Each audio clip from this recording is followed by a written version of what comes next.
નમસ્કાર, હું છું વિધિ. આપ જોઈ રહ્યા છો ARV ન્યૂઝ બુલેટિન સાથે. સાબરકાંઠા અને અરવલ્લી જિલ્લાના શીખ સમુદાય દ્વારા શીખ ધર્મના પાંચમા ગુરુ શ્રી ગુરુ અર્જુન દેવજીના 420મા શહીદી દિવસની શ્રદ્ધાપૂર્વક ઉજવણી કરવામાં આવી હતી. મોડાસા શામળાજી હાઈવે પર ગાજણ ટોલ ટેક્સ નજીક આવેલી અમર પંજાબ હોટલ ખાતે શીખ ધર્મના પરિવારો, માતાઓ અને બહેનોએ મોટી સંખ્યામાં એકત્રિત થઈને હાઈવે પરથી પસાર થતા વાહન ચાલકો માટે ઠંડા પીણાના ભવ્ય લંગરનું આયોજન કર્યું હતું. આ ધોમધકતા તાપમાં હાઈવે પરથી પસાર થતા બાઇક સવારો, ટ્રક ચાલકો અને પેસેન્જર વાહનોના મુસાફરોને રોકીને શીખ સમાજના લોકોએ પ્રેમપૂર્વક ઠંડુ પીણું પ્રસાદ સ્વરૂપે પીવડાવી ધન્યતા અનુભવી હતી. સેવાની આ અનોખી સરવણીના પગલે હાઈવે પર ઠંડા પીણાનો સ્વાદ માણવા વાહનોની લાંબી કતારો જોવા મળી હતી અને સમગ્ર કાર્યક્રમને સફળ બનાવવા સ્થાનિક શીખ અગ્રણીઓએ ભારે જહેમત ઉઠાવી હતી.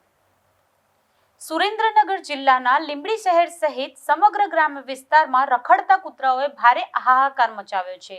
લીંબડી પંથકમાં કૂતરાઓનો આતંક એટલો વધી ગયો છે કે રોજના 2 થી 3 વ્યક્તિઓએ કૂતરા કરડવાના બનાવો લીંબડી સિવિલ હોસ્પિટલ તેમજ ખાનગી હોસ્પિટલોમાં નોંધાઈ રહ્યા છે. આજે વહેલી સવારમાં જ કૂતરા કરડવાના 3 થી 4 નવા કેસો સામે આવતા સ્થાનિકોમાં ફફડાટ વ્યાપી ગયો છે. માસૂમ નાના બાળકોથી લઈને અશક્ત વૃદ્ધો પણ આ રખડતા કૂતરાઓનો શિકાર બની રહ્યા છે. હાલ પરિસ્થિતિ એવી સર્જાઈ રહી છે કે શહેરી અને ગ્રામ્ય વિસ્તારોમાં કૂતરાના હુમલાના ડરથી લોકોને ઘરની બહાર નીકળતા પણ ડરી રહ્યા છે અને ભયના ઓથાર હેઠળ જીવી રહ્યા છે. આ ગંભીર સમસ્યાને પગલે સ્થાનિક રહીશો દ્વારા જવાબદાર તંત્ર સમક્ષ કૂતરાઓનો ત્રાસ પર તાત્કાલિક કાબુ મેળવવામાં આવે તેવી ઉગ્ર માંગ ઉઠાવવામાં આવી છે.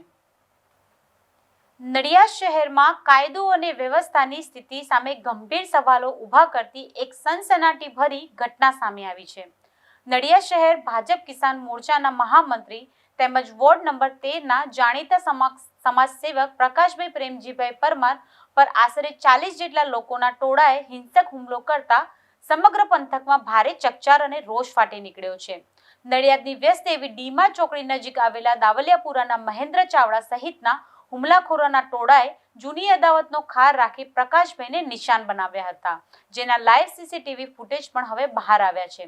ટોળાએ ગરદા, પાટુ અને હથિયારો વડે મારપીટ કરી પ્રકાશભાઈને લોહી લુહાણ કરી ગંભીર ઈજાઓ પહોંચાડતા તેમને તાત્કાલિક હોસ્પિટલ ખાતે સારવાર અર્થે ખસેડાયા છે. જાહેરમાં બનેલી આ ઘટનાને પગલે ભાજપના સમર્થકો અને સ્થાનિક આગેવાનોમાં ભારે આક્રોશ જોવા મળી રહ્યો છે અને પોલીસે સમગ્ર મામલે ગુનો નોંધી આરોપીઓને ઝડપી પાડવા ચક્રો ગતિમાન કર્યા છે.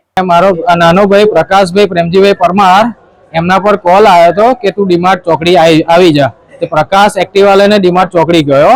એમાંથી પ્રકાશને 30 થી 40 જણા આવીને આ પ્રકાશને ગરદન પાટો મારામાર કરી. પ્રકાશને બેભાન થઈ ગયો. અજાણ્યા માણસ આવીને કે તમારો ભાઈ ત્યાં મારપીટ થાય છે અને એમાં કે પ્રકાશનો મોબાઈલ લઈ લીધો અને 30 થી 40 હજાર હતા એ પર્સ બી લઈ લીધું. અને પ્રકાશ સમાજ સેવાનું કામ કરે છે અને તું કે ધારાસભ્ય થઈ ગયો છે.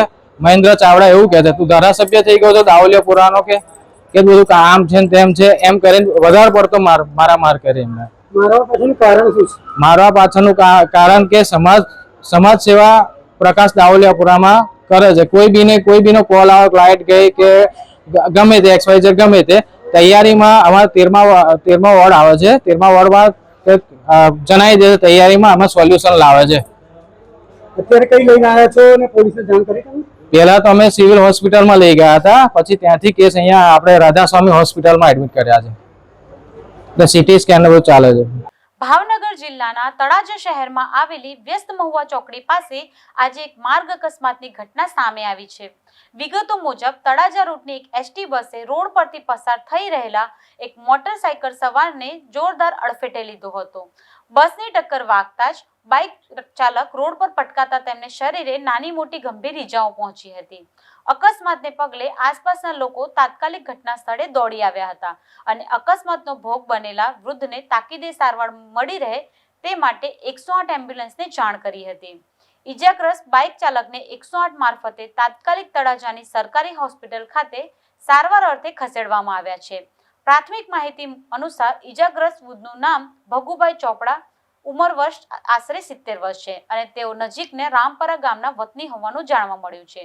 આ ઘટનાને પગલે હાઈવે પર થોડીક વાર માટે ટ્રાફિક જામના દ્રશ્યો પણ સર્જાયા હતા.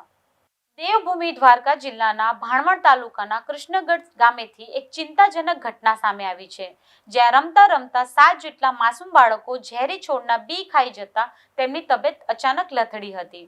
વિગતો મુજબ આ બાળકોએ અજાણતામાં ઝેટ્રોફા નામના ઝેરી વૃક્ષના બી ખાઈ લીધા હતા, જેને કારણે તેમને શરીરમાં ઝેરી અસર એટલે કે ફૂડ પોઈઝનિંગ થવા લાગી હતી. ઘટનાની જાણ થતાં જ પરિવારજનોમાં ભારે દોડધામ મચી ગઈ હતી અને તમામ અસરગ્રસ્ત બાળકોને તાત્કાલિક સારવાર અર્થે જામખંભાળિયાની સિવિલ હોસ્પિટલ ખાતે ખસેડવામાં આવ્યા હતા.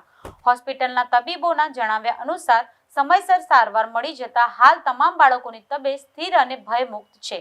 ચોંકાવનારી ઘટનાને પગલે સમગ્ર ગ્રામ્ય પંથકમાં ચિંતાનું મોજું ફરી વળ્યું છે અને વહીવટી તંત્ર તેમજ અગ્રણીઓ દ્વારા વાલીઓને પોતાના બાળકોને આવા અજાણ્યા કે ઝેરી છોડ વૃક્ષોથી દૂર રાખવા માટે ખાસ અપીલ કરવામાં આવી છે.